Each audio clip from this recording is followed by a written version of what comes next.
क्या आप जानते हैं, इजिप्शियन प्लवर एक छोटी चिड़िया की प्रजाति है जिन्हें खतरनाक मगरमच्छ का दोस्त माना जाता है, क्योंकि ये चिड़िया मगरमच्छ के खुले मुंह के अंदर जाकर उनके दांतों में फंसे मांस को निकालकर खाती है, जिससे इसे पेट भर खाना मिल जाता है। और मगरमच्छ भी इन्हें कुछ नहीं करते, क्योंकि उनकी भी दांतों की सफाई हो जाती है। क्या आप जानते हैं, पफरफिश सबसे जहरीली मछलियों में से एक है। खुद की रक्षा करने के लिए पफरफिश अपने शरीर में पानी भरकर गुब्बारे की तरह फुला लेती है।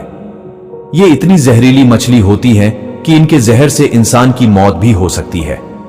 कहा जाता है कि एक पफरफिश में 30 वयस्क मनुष्यों को मारने के लिए पर्याप्त जहर होता है।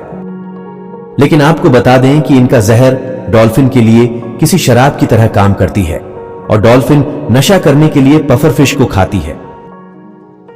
आपने लोगों को अक्सर यह कहते सुना होगा कि वो इतनी सुंदर थी या सुंदर था कि उसके चेहरे से नजर ही नहीं हटी।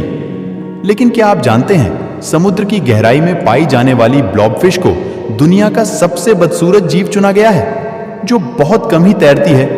ये मछलियां दिखने में बहुत ही अजीब दिखाई देती हैं और इसे दुनिया का सबसे बदसूरत मछली भी कहा जाता।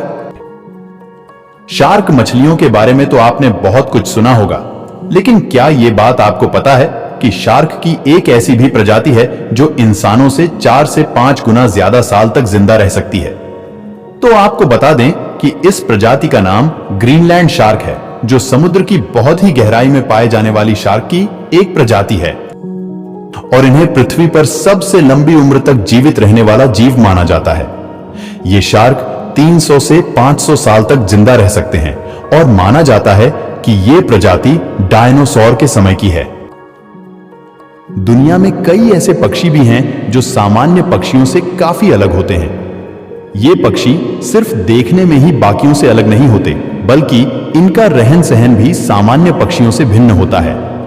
आपको बता दें, ऐसा ही एक पक्षी है एल्पाइन स्विफ्ट, जिसे भारत में बतासी के नाम से जाना जाता है और यूरोप में इस पक्षी को एल्पाइन स्विफ्ट नाम से पुकारा जाता है। ये ऐसे पक्षी है जो सबसे लंबे समय तक हवा में उड़ सकते हैं। ये पक्षी 6 महीनों तक लगातार बिना जमीन पर उतरे हवा में उड़ सकते हैं और ये उड़ते हुए हवा में ही सोकर अपनी नींद भी पूरी करते हैं। ये पक्षी केवल प्रजनन के वक्त घोंसलों में आते हैं।